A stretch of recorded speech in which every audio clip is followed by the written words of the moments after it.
This is Girls Stop Playing, a weekly show that empowers Black women to stop playing with their potential so they can live a life that they love.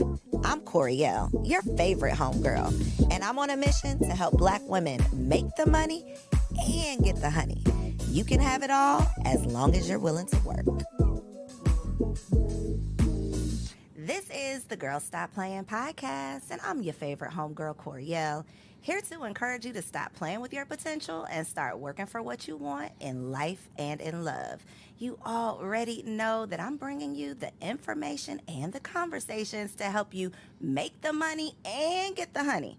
You can have it all as long as you are willing to work. And baby, we got a working woman in the building today that is making the money, got the honey, and is helping you get your honey too. We got Christal Jordan in the building. Your last name is not Jordan though anymore, is It's it? Jennings. Okay, let's put some respect on that. We got Christal Jennings in the building. Hey, Hello. Christal. Hey. I'm happy you're here. I'm so excited. It's like a long time coming. I was going to say, it's been a long time coming. So we're going to get into Dear Alpha Female, right? We're going to get into that. But Okay. who is Christal outside of what you do professionally?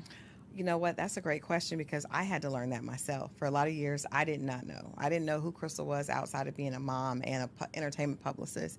And so Christal is a woman that loves, I love my friends to be happy. I love putting everything I have into friends and family.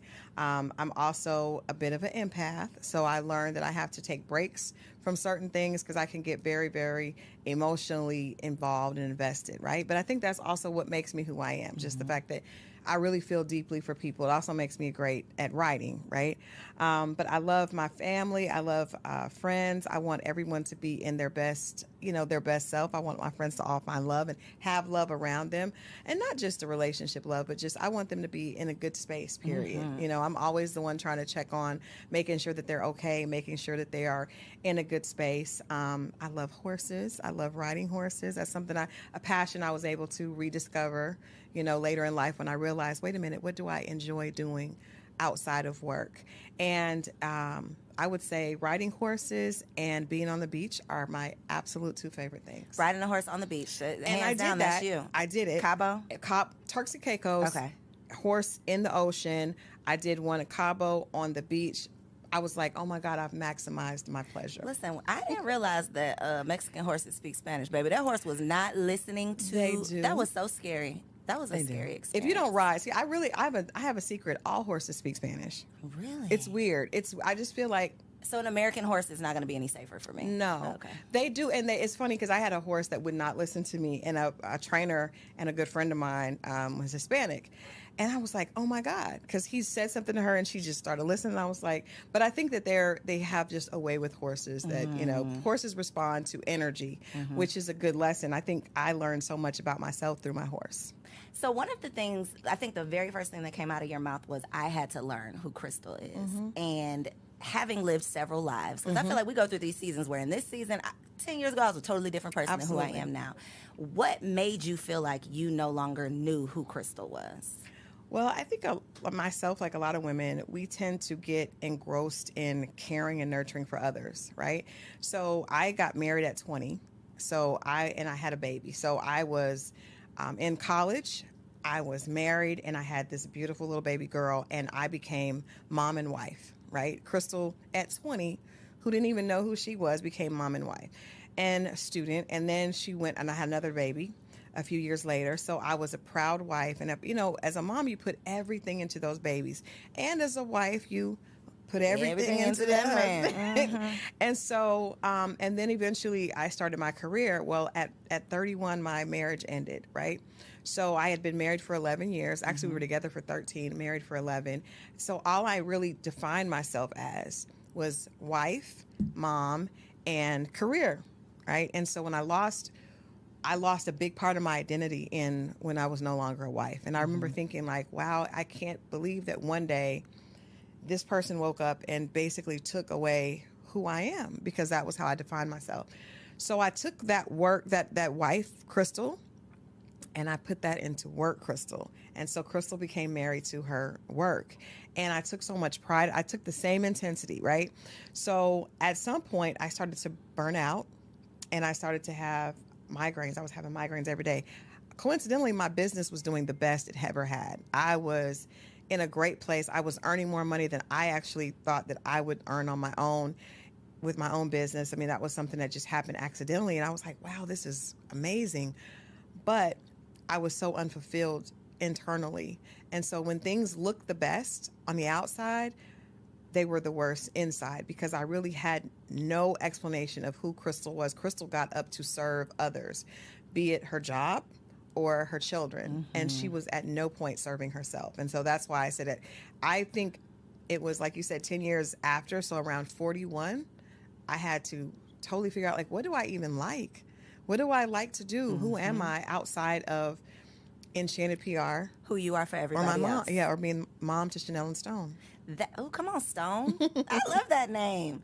I feel like that is such a common scenario that so many women find ourselves in, and for different reasons. I mean, I didn't have my first baby until 35, and I still feel like I didn't know anything, and I was not ready. So to have to make that transition at 20 before you have even had time to define who you are or mature or grow into the woman who you could become, I can't imagine that. And so even if it's not becoming a mother at a young age or having a baby at a young age, it could be when you are doing so well. To your point, I'm doing so well in my career, but something just don't feel good. Like something doesn't feel right. And a lot of times it's those crossroads where we wake up or we look in the mirror and we're like, okay, wait a minute, what am I doing all this for? Right. Who am I really? What is the purpose?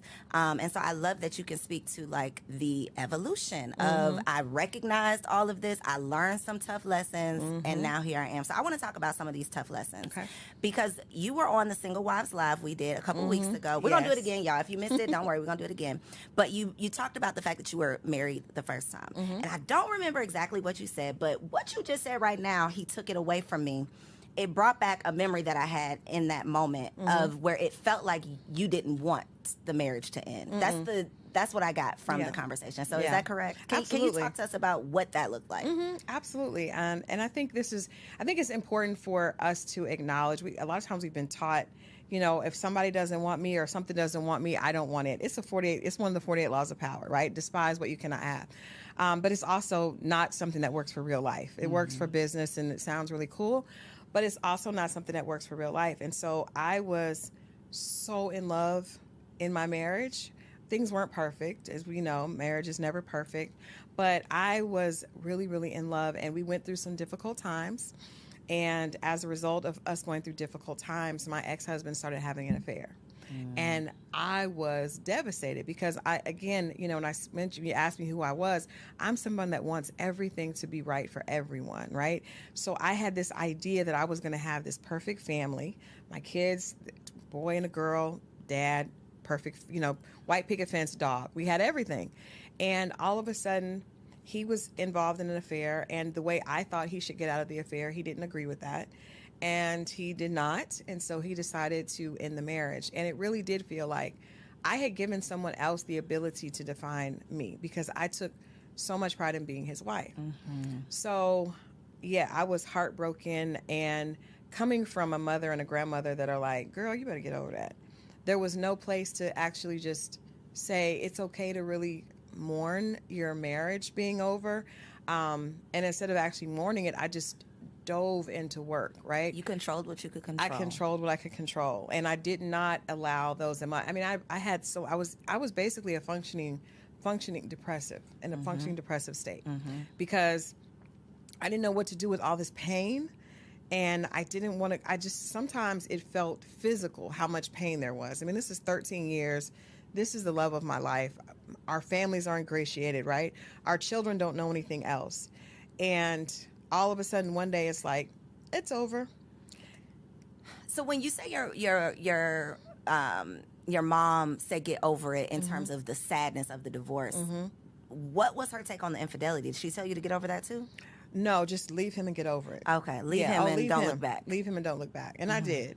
My grandmother, rest her soul, husbands come and go. You'll be fine. You're strong. You're strong. But I did not feel strong at all. I felt like my identity, I felt like Christal was just, I didn't know where she was. I grew up without my father. so when I got married, he became my sunshine. I remember writing a essay, and it was like, this is now like the sunshine of my world.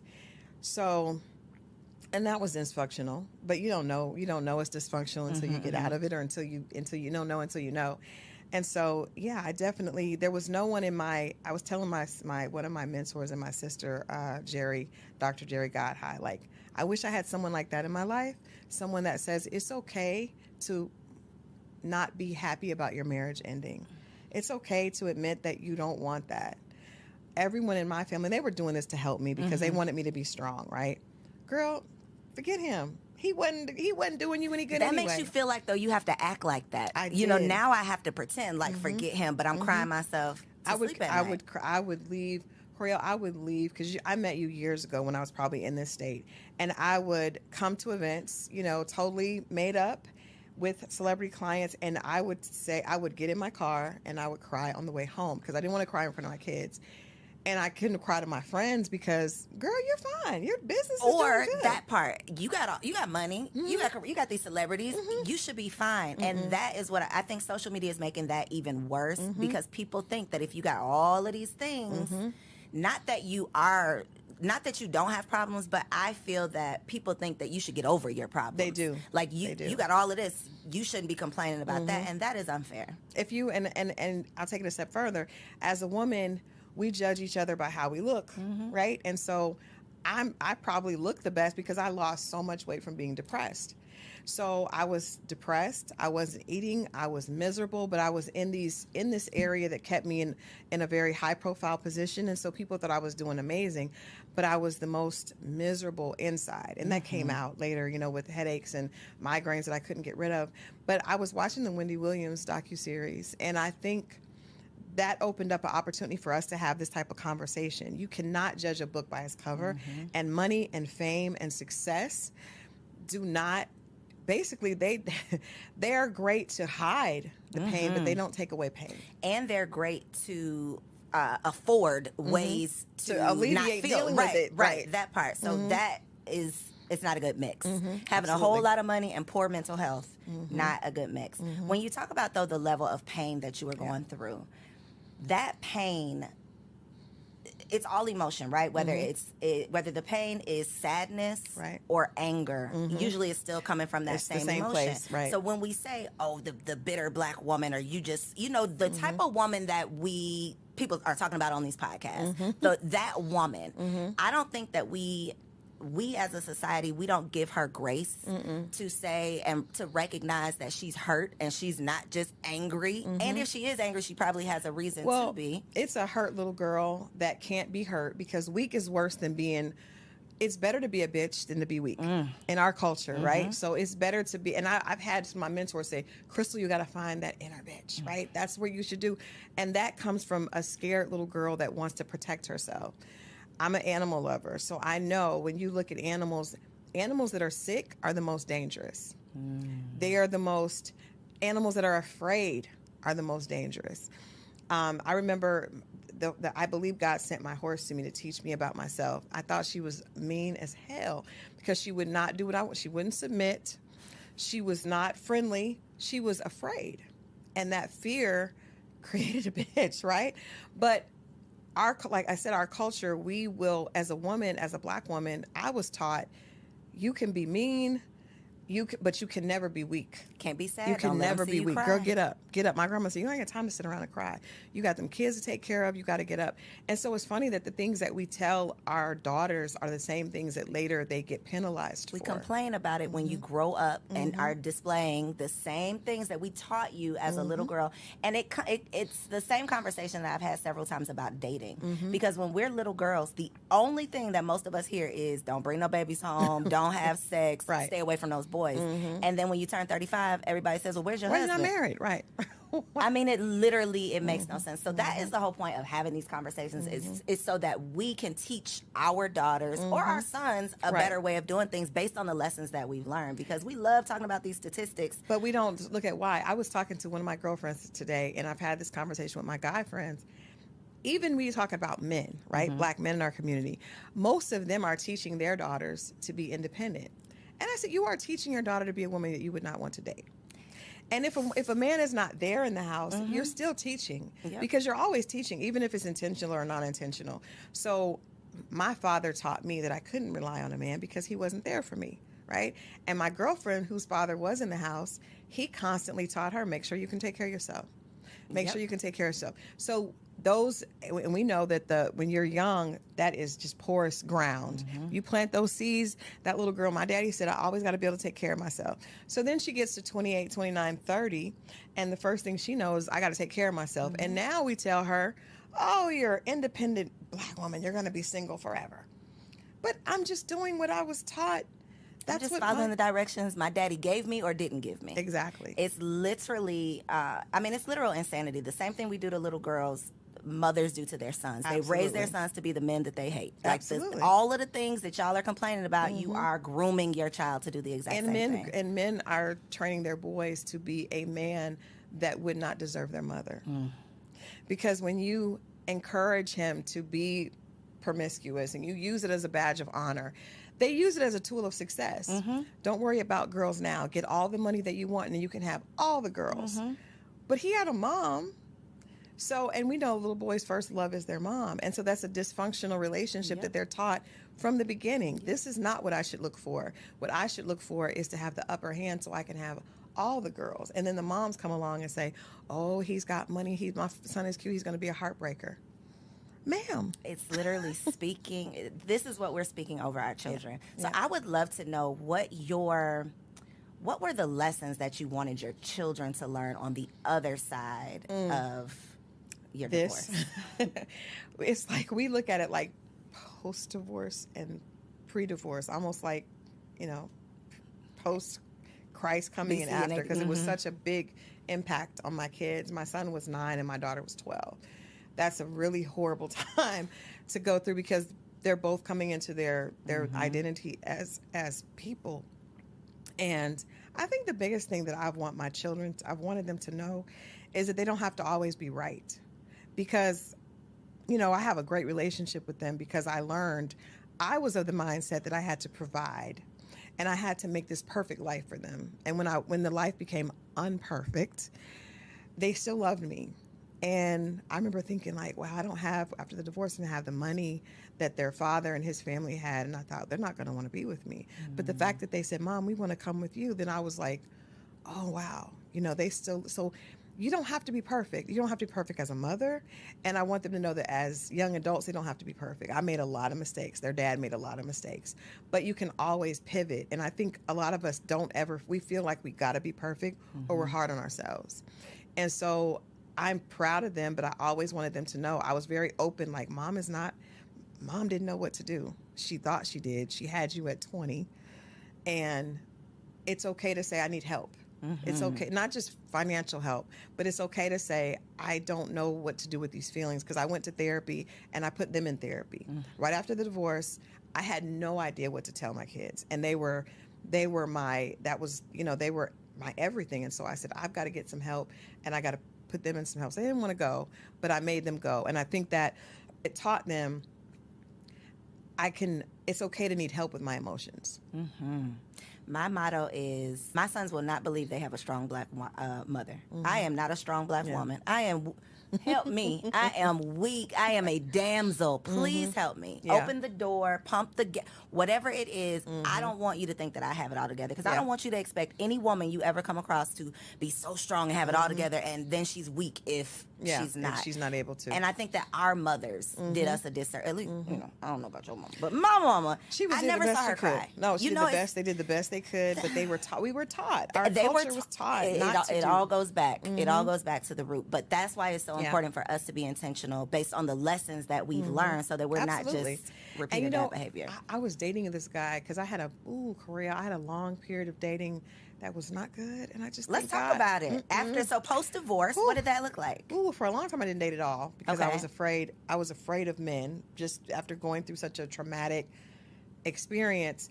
But when I did start to date, I didn't know how to date because I got married at 20 and I got married outside of Atlanta. So I was in this very just horrible dating scene in Atlanta. And I remember going out, and what years was this? This was a mentor told me not to waste my 30s, but I did. I wasted most of my 30s. So I didn't really start dating until I was almost 40. Okay. So I got divorced at 31, 32, and all those good 30 years I wasted being sad and depressed and just hiding. Look at this camera right here and tell the ladies in their 30s this ain't the time to play around. Ladies, let me tell you something. Marie told me, girl, don't waste your 30s.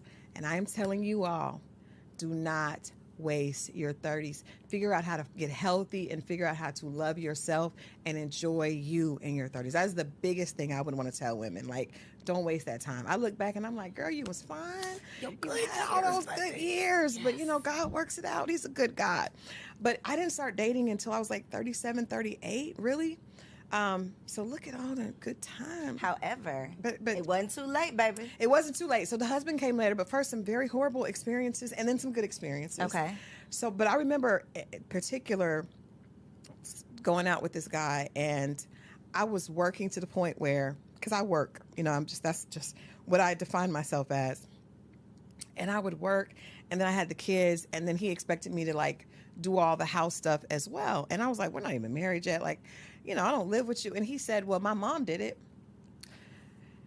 And I was like, wow, that's the first time I realized that we are teaching our sons incorrectly, right? Mm-hmm. Because my son, now that's one of the reasons I tell my son, mommy didn't have it all together. Because I don't ever want him to expect a woman to be his workhorse. Can I say that again? Like, I don't ever want my son to expect his woman to be the workhorse, because I wasn't that way by choice. It happened. My mother wasn't that way by choice. My grandmother wasn't that way by choice. But this man said to me, well, you can do it all because my mom did it. Now, what does that look like when y'all aren't living together? That looked like we needed to be apart. But did he think you was going to come clean his house? Or like, what did he thought, because that's what he thought. He thought a woman's purpose was to make sure that's that every level right there. Oh, It was. I had never had someone articulate that to me, but I appreciate him for sharing that with me, because I understand that it was because he saw his mother. Mm-hmm. That's all he knew. In dysfunction, right? And as a little boy, that was his idea of what perfection was. Most men either idolize their mothers, or, you know, or it's the opposite. But I think I think I called my son, because my son was in college, and I was like, listen to me. Like, I did all that because and he's like, Mom, I know. But I think that women need to understand you're teaching when you're not talking. Kids pick up more on what we say, what we do, than what we say. So he had been taught that a woman does not need a break. She is able to work, you know, until she's bone tired, and then come home and clean, and then come home and then do some other porn. And then throw it back in the middle of the night. A porn star in the bed. And if she doesn't do all of that, then she's not worthy, and you have a right to cheat. So I was able to, you know, relieve myself from that situation. But I learned that there were a lot of men so many women say that, you know, men are intimidated. I don't think that the right man is ever intimidated. I think that men are smart enough to know how to push our buttons.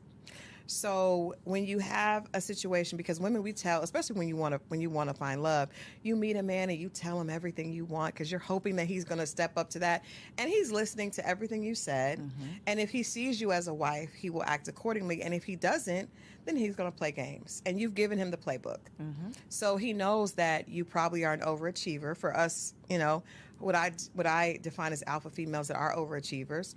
And he'll give you some more things to do. Mm-hmm. And I had a girlfriend that was an OBGYN, amazing, had her own practice. And she's like, well, I'm trying to learn. I'm trying to have a threesome. And I was like, do you want to have a threesome? No, but he says, if I don't, he'll leave. He tapped into the fact that you are a perfectionist and you want to show up and do well in everything that you do. This beautiful sister was trying to go to the sex club. She was doing all this stuff. And I was like, girl, you are a whole OBGYN. You are She's like, but he wants a woman that's doing this. She was leaving the practice to go and make sure she cooked.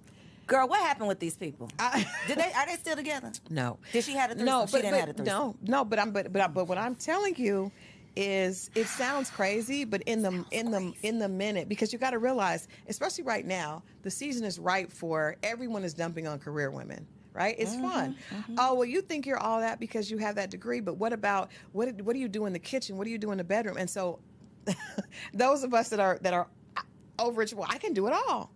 Girl, No, sit down. please. He's not the one for you. He's not the one Wow. for you, because the one that sees you as his queen and as his wife, he will not be looking to play with you and make you do more for him. He will be looking at how he can make life easier on you. That part. And that's when we talk about, how God is good and he comes around. If you just wait and then you do what you're supposed to, you do That your part, work. that part. You must wait wait. and do the work. You Because must I've wait. talked to therapists and relationship coaches who talk about the fact that they get clients who haven't dated. They've been single for a decade. But you Oh, have done zero you've work. done no work. You've done no work. So a decade later, you're going to be still in the making the same- same bad decisions. That part. Thank you for saying that. Because I told my goddaughter this weekend, I said, one of the things I would do differently, because I didn't date for probably about 6 years. But when I started, I was emotionally very immature, because I was still, actually, not only was I 6 years behind, but I hadn't been in a relationship that was outside of my marriage. I didn't date since 20. You were a teen, So I went basically. back, and I was an idiot out here because I didn't know. I didn't know. And so it's important that you do the work, and it's important that you don't avoid dating because of fear. Because if you do, then when you start, that same fear is going to be there, and you're going to run from it, or you're going to make decisions out of desperation Yep. or out of fear, and those are always the wrong decision. But it's interesting that when you find the man that sees you have to find the man that sees you as his wife, not the man that you Think is had gonna be wanted your to husband. see as your husband, because that we have some of those.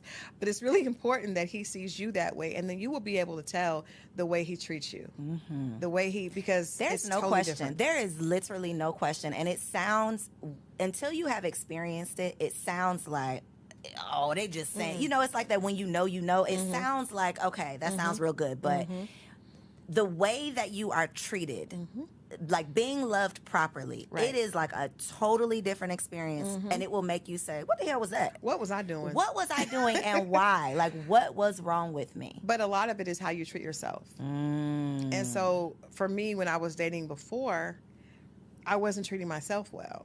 They saw that I was chasing these clients and trying to be perfect for them, trying to make sure they had everything, doing all this stuff for my kids. So they were like, oh, let me jump in this. Let her do some stuff for me. Let her do it for me. So I want to get to this husband. Yay. Because, well, before you got to the husband, you talked about the fact that one of your challenges, which I want to bring this up because I feel like it's a common challenge, is couldn't nobody tell you nothing. Yeah. You were never wrong. And I think that for successful women, women who have been successful in any area of their lives for a long enough period of time, we start to feel like, because I've done this, I can do I'm right about everything. Yeah. Nobody can tell me anything. Absolutely. So talk about your experience with that, and then how other women who may be exhibiting those same behaviors can stop. Well, it's two things. For me, it was twofold. So not only was I doing really well in my career, right? And I'm a hard worker. So I knew there's a formula, right? That I know if I put a lot of hard work in, there's going to be a return on my investment. And it had been proven correct. But also when you go through trauma, right? I went through being married and having, 5-bedroom house, 2 cars, to being almost homeless after my divorce, right? Didn't have anywhere to live, built myself back. So in that building yourself back, I remember my kids, we went from the first year I was divorced, we were adopted by a family for Christmas, right? Because I came back and I was like, my ex-husband was like, go stay with my parents. And I was like, no, I'm going to build this on my own. So we had to be adopted. And so that would be humiliating for a lot of people, but I told them, I said, we're going to do the same thing for another family. And we did. So we went from a 2-bedroom where I used to sleep in the living room because I didn't have a bedroom, but I just knew I was going to make sure my kids were good, to, at the time that the kids were graduating, we had another 5-bedroom house. I had my own 2 cars outside, and everything was good. So that journey of like 32 to 38, I pulled myself up. And not only was my work doing well, but I had all this life experience of I did it. I put my all into it, and I got my kids. We adopted families. We would do things for people for Christmas. I went from driving a car that had a black eye to having a luxury car and a backup car out. All that I did on my own. So sometimes God has to tell you, hold on now, little mama. Let's reel it on Hold back on. in. Because you fight so hard, and it's like, and that fight becomes your identity, Yep. right? And so when I would meet men that to date, and they were struggling alone, I'd be like, what? I have 2 kids, was left for dead, and I've managed to be in this beautiful home. I'm not listening to you. And even when I would hear other things, because a lot of that it wasn't necessarily from the fact, I knew that I was always really, really good at what I did, but it was also the fact that I was able to come from the mud. I knew what it was like to cry every day, to sleep in the living room, and my kids not to have the bedroom suits that they had before, to go from that to that. So that created an arrogance and an ego that was, again, to hide that sadness, but it was, I'm not going back there. Mm-hmm. One of my favorite movies is racially incorrect, but it was Gone with the Wind. And there's a scene where Scarlett says, "I'll never, as God is my witness, I'll never be hungry again." That was me. As God is my witness, I'm not going back to that. And nobody can. Before, I was married, and that's how I ended up in that situation. Now I'm in control. Christal's in control. So when Christal's in control, you can't tell me what to do, because look what I've done. So that created. You can't tell me what to do. Ooh. That is the attitude. And how can you tell me when you haven't done it? So, and I also have around me a very amazing, brilliant group of female friends, right? And a lot of us have the same energy, because they're really hard workers, right? And so you have people that have beat statistics and have been able to say, oh, I was told, I remember when I got pregnant in college, my guidance counselor said, drop out. Drop out? No, I'm going to graduate. I'm going to graduate on time. I'm going to do this, this, and this. When I got divorced, go home. Go stay with my parent. No. So that creates a belief in yourself, which is good, right? But it also has the other side of that, is it was very hard for anyone to tell me anything. And the people that are around me that I probably did respect weren't going to tell me, because they were of the same ilk, right? So they felt like, girl, he's, But I would always look at men that didn't have, and I would feel like, well, why would I ever listen to you? Because you haven't been able to do what I have, and you have far less obstacles to get over. And that was the wrong attitude to an extent. But me going on, Iyanla Fix My Life, and I really did not expect her to, I'm a publicist, so I'm like, I'm not going to do anything that puts me in a bad light. That was not my intent. Did you have a choice? I did. I said no at first, but then a good friend of mine was like, I think we need help. But we thought that it was help in the fact of understanding why these men weren't. Right. You didn't think it was. No. She was going to get on you. At no point did I think that. No. Until I got in the middle of it, and it was too late. You here now. What was your big lesson that you took away? Ooh.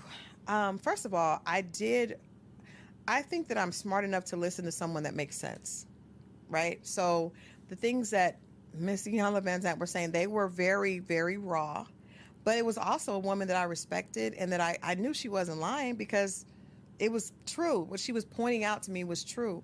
So I learned that the very characteristics that it took for me to create this impenetrable woman were also the things that were holding me back from finding love. And that was my big lesson. Like, okay, you did this, and this got you where you needed to be, but this also created some very negative, behavior that you have to fix. You cannot just get here and be like, ta-da, I'm done. Well, he gonna have to come to where I'm at.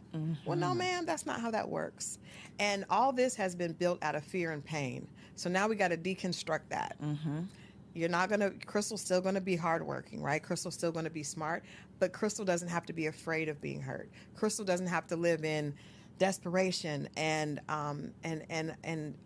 basically being afraid that she can be reduced to that broken woman that she was before. That is a very tough thing to get over, because we build up the walls, and then those walls keep out the very thing that we desire. And then you meet someone who has the potential to love you properly, and then you still can't accept it. You still can't accept them. So what did it look like when you actually met your husband? Well, I would say to that, this is very sad, because I would say, like, it's unfair that you would get shot and be laying on the floor bleeding, and would be responsible for getting up and cleaning up your own blood and putting yourself through rehab. But life is not fair, and that is unfortunately how it goes. So whatever you're in pain and you're hurting over, it's your job to fix yourself. Physician, heal thyself, right? And so it it looked like, thank God he sent me a man that had a lot of patience and that was able to see through that, right?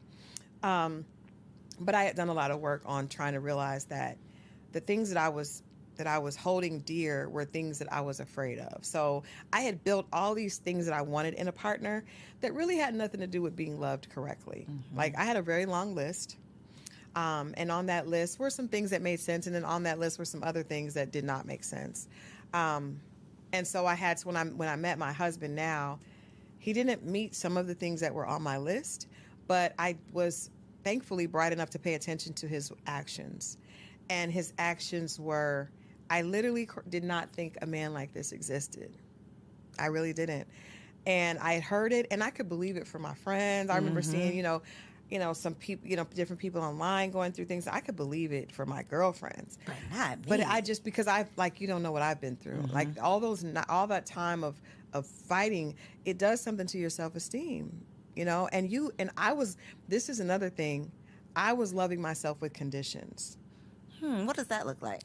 So I would be hard on myself, really, really hard on myself if I didn't have what I wanted.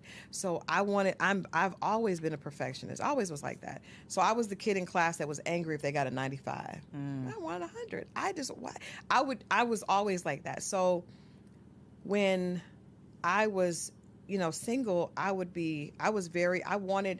wanted to make sure that I had this for my kids. So I would work extra amount. I would put myself through things, and I would never tell myself, Christal, you are good as you are. It was like, no, girl, you need to do this. You need to get on it. You need to look, you 20 pounds overweight. That's not acceptable. And I was hard on myself. I was mean to myself. And that did push me forward. So let's be honest. Sometimes when you're hard on yourself, the gift and the curse. It is the gift and the curse, but it's not good when it comes to relationships, because if you don't know how to love yourself unconditionally with your extra pounds. I was talking to a girlfriend on the way here, and she was like, "Oh, I'm getting liposuction." I was like, "Okay, cool, but we need to know that you're beautiful as you are." When we don't know that, and then we meet a man and we expect him to know that, the right man is not going to want to be with you, because he's going to realize that's going to be unattractive to him. It's very unattractive. So that was a part of the work, is how do I love Christal even if she doesn't earn this amount this year?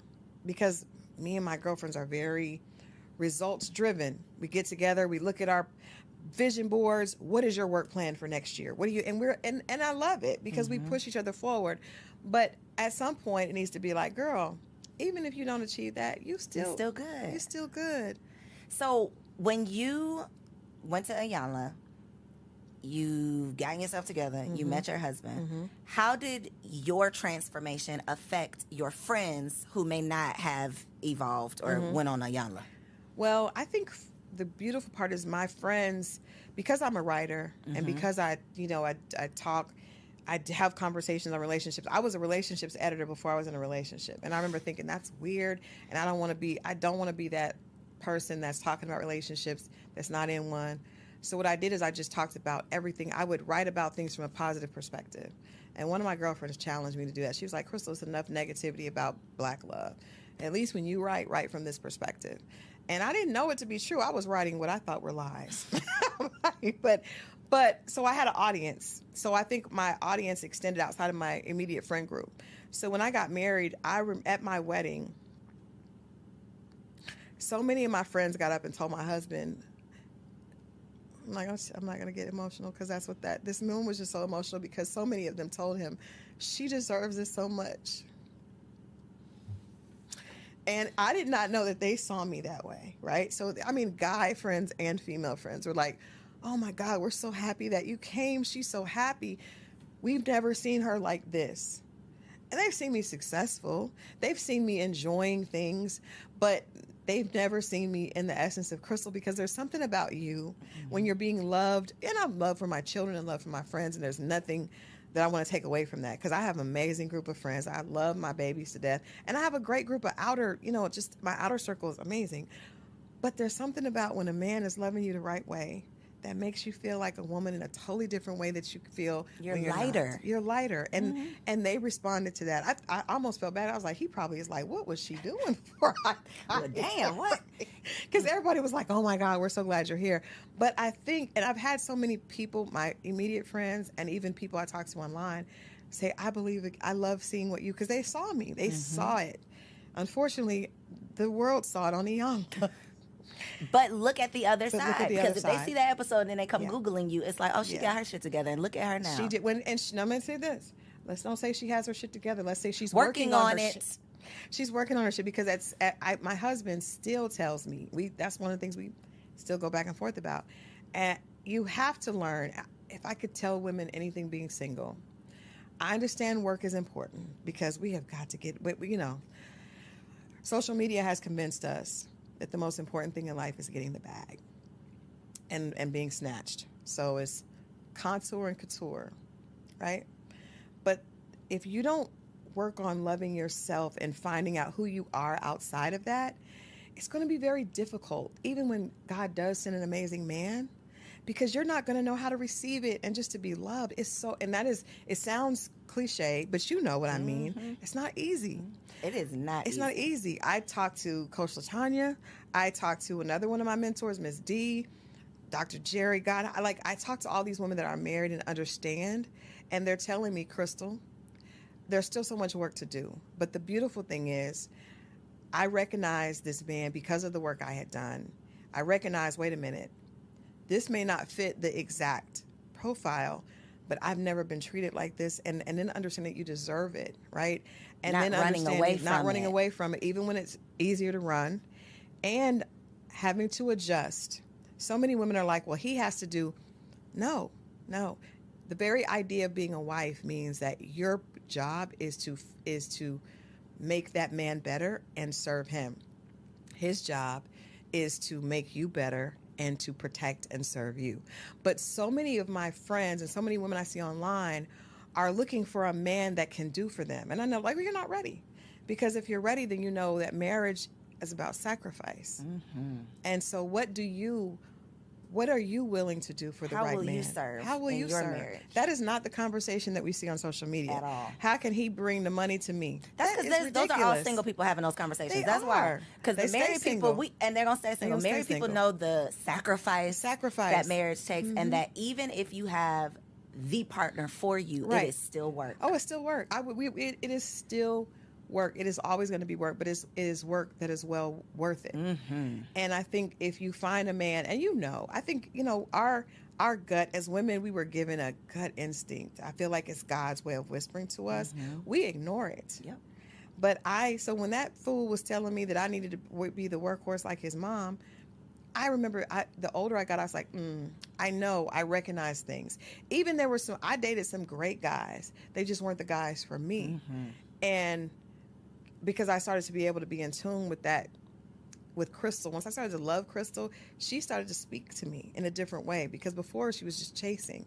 Stop chasing and allow things to come to you. And my husband, when we met, he told me, just take my hand and let me lead you around the obstacles of life. And I was just like, who is he talking to? I did not need you to lead me. Look what I have amassed, right? Look what I've led myself to. And he was patient. I remember being just difficult. It was just difficult. But he saw that, and now I see different things. He gave me a different perspective. It's not all about how much money you earn. It really is about the quality of life and what you're enjoying. And his perspective is so different. And I think I've been able to give him different perspective as well. But it is really about serving. And I hope that my goal and my purpose, Iyanla told me this, she said, this is not for you. This is for the women that you will be able to help. And that's why after I went through all that, I wrote the book, because I was like, I have to, because this is not for me. So we got to talk about the book, though, Yes. because and part 1 and part 2, right? So part 1, Dear Alpha Female, it's not him, it's you. It's not him, it's you. What is just a couple of things, as we've talked about, being so successful that can't nobody tell you nothing, being afraid, so you put up the walls. Yeah. What are some other common things that women are doing? Let me share with you. So happy you asked. So a lot of times what we do is this. We will we see a guy that we like, right?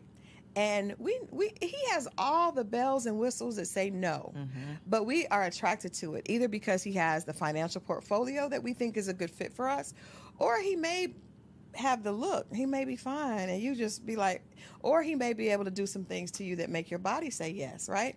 And praise God for all of those things. They all count, yes. They all count. But you are ignoring the other bells and whistles because of that. So a lot of times you're the smart, beautiful sister that you are, will try this with him. I'm going to give him a chance. There's nothing that this man has done outside of make your body sing, which is important, but not the only thing. But there's nothing that he has done to show you that he sees you as a wife. And you give him a chance. And then when it doesn't work, I'm done. Forget it.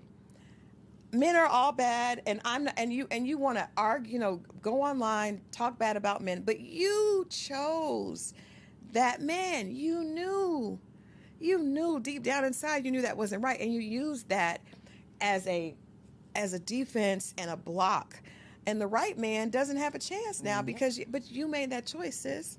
So in the book we talk about, I've talked to girlfriends. We're just gonna be honest.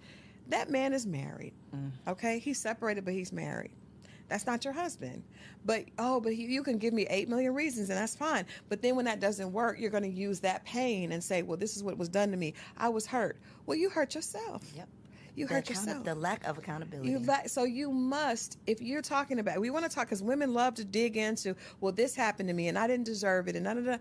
But God gave you a beautiful brain that you're able to use to achieve. Because I see some of the women that I relate to that are in our circle of high achieving women that are able to, you're brilliant. But when it comes to making decisions with men, you act like you didn't know.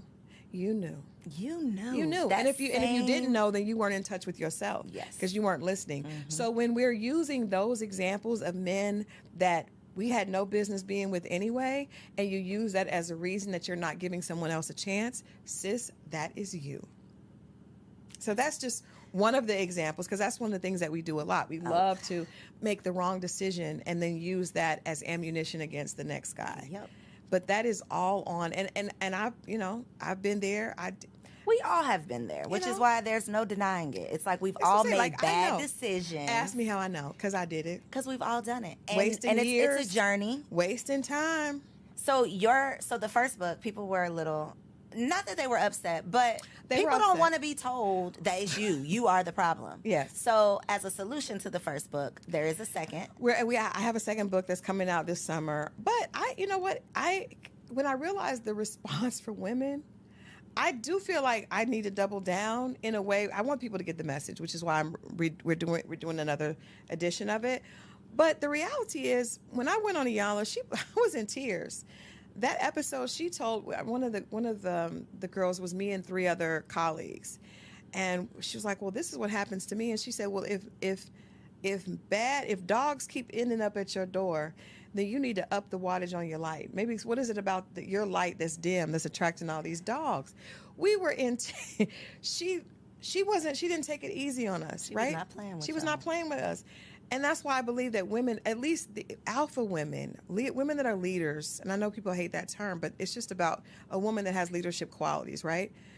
Iron sharpens iron. One of my favorite quotes. It's not a pretty process. Nothing becomes beautiful or valuable from just petting it and placating it. No. If I'm doing something wrong, Koereyelle say, "Christal, no, come here. No, wait a minute. That ain't gonna work. You stop me, right?" And that's not about, okay. Because guess what? When you're in the boardroom, you have to speak with authority, right? Because you're able to speak with authority is how you're able to get promoted.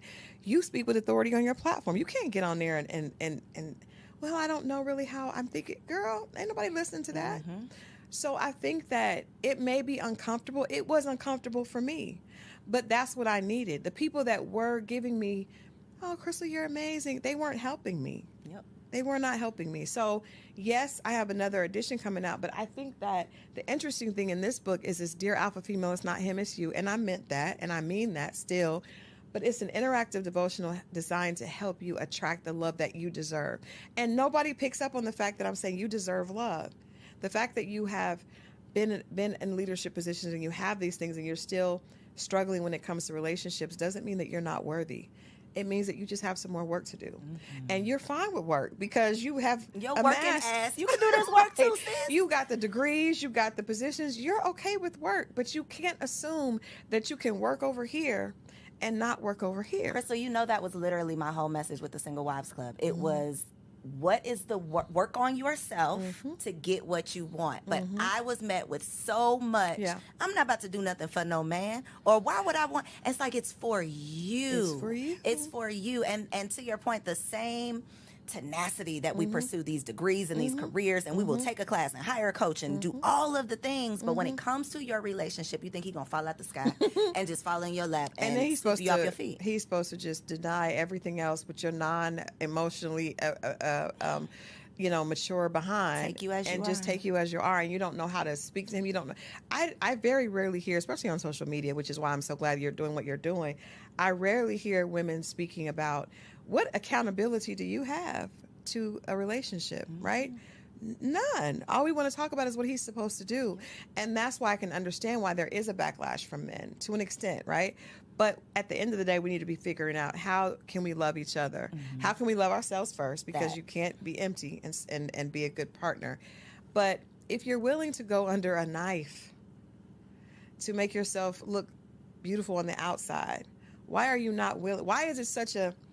Why they beating down your door because you just want them to read a book? I just want you to do some internal work, but it's easy to put on the makeup and to go get all these things, because it doesn't take you acknowledging that there may be something going on with you. And I think a lot of us feel like we feel undeserving inside, and we don't want to look at that, right? Because you grew up thinking that maybe you didn't. And so you learn to get all these things to prove people wrong, but you haven't proven yourself wrong yet. And that's the problem. So you've got to go back and do that work. And it's self-work. That's the other thing, too, because people have a problem with therapy. People are above people telling them, you can't tell me nothing. Tell yourself. Sis, buy the book and do your own work. It could be between you and the Lord. Right. But do the work. It's worth it. And you know what? The funny thing is, most of your girlfriends, I know, I remember I had 4 girlfriends. We would go to dinner. And I invited one of my guy friends to dinner with us. And he was like, you all are exhausting. And we know that because we're like, where are we going to go for dinner? Well, I don't want to go here. Because we're all women that are in leadership. And your girlfriends know you're annoying. They don't want to marry you. You don't want to marry them. And it's because all of y'all need to do some work. It was and I love the fact that we work well together. But at some point, so I just tried to say, you know what, with my girlfriends, I just want to, y'all already got the work down. You got that part. Let me just ask you how you are. Let me just talk about something else. Let's just focus on, so when you come to Christal, it will be more about, what are you doing for you? Because you got all the girlfriends that are going to be like, let's talk about the work plan. I was one of those girls. But it's like, I knew if somebody were to ask me, some of my guy friends say, is this girlfriend still single? Yep. You know that, though. We know that about our friends, but we don't tell them. I tell them. Well, but now I do, because I didn't know before. But I tell them, and they know. How do they receive it? They honestly, because, these are my close friends. They know, and they know that I'm telling. They know that I'm living. And you're telling them in love. And they know that I'm still struggling. I did not learn to not have I still sometimes have the laptop in the bed. But my husband was like, this isn't going to work. You need to cut this. Where are the boundaries for work? And every girlfriend I have doesn't have boundaries for work. I literally told my husband 3 days ago that I've been treating my marriage like a side chick.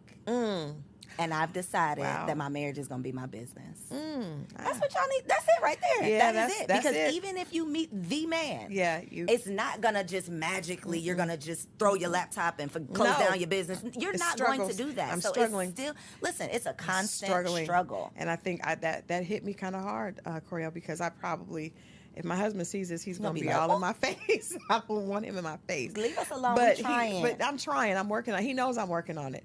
But that's true. And I think if you have to get in that mindset, it's like when you go to college, right? And you go back to work on your advanced degrees. You get in the mindset of, no, I'm getting ready to start this master's program. So I got to, I know I'm going to have to be on it. If you really want a relationship, and I hate that we have to talk about it like this, but this is what we understand. Is what we get, yeah. I understand. I was like, well, I want a return on my investment. Well, you can't get a return on your investment if you're not willing to sacrifice. every return on investment comes with sacrifice. Gotta give up something. You got to give up something. And so if you really want a loving relationship, you have to be willing to sacrifice. And you have to be willing to consider that what has worked for you has to change. I had a guy friend tell me, when you get married, that means that you are willing to change and a lot of women just want to add the man on the side. And you just come along and get with my program. Yeah, I'm already doing this. And I want him to look a certain way and earn a certain thing, and I just add him to the mix. Mm-hmm. Well, nobody wants to be treated like that or looked at like that. So he's going to go find somebody that's going to make him the priority. Needed and feel like he has a place to fit in. I think that's some great advice for single women, too, is creating space. Yep. And it could be physical space, clearing out a drawer for this man that you're manifesting, or actually carving out time where you say, these are my boundaries. Practice closing your laptop now. So that when you meet the man, you're not like us and he having ain't a in hard your face. time. Please. I'm still having a hard time. It's a struggle. It is. Getting off not taking work calls after a certain time. But see, those are boundaries that Christal didn't set for Christal. And I'm telling you what, with every guy I dated in the past, it was unattractive. I just didn't know it. I thought they were intimidated by my success. No. They didn't care about it. They just wanted to talk to me. And because I wasn't available, they found someone that was. I remember I told a guy, he asked me to take me out, and I looked at my calendar and I was like, I don't have any opening for 2 weeks. And my single guy friend was like, Christal. But I didn't. I was like, I'm traveling. And they were like, that ain't how this works. Date you? Yeah. It's not intimidation. I think so many women are going to hear what you're saying right now and be like, oh. So listen, send this to a friend. You know which friend. You know which friend to send this to. Just send it to a girl. I saw this episode. Don't tell her why. Just tell her to tap in. This woman on there, she had this great story. Send it. Wink, wink.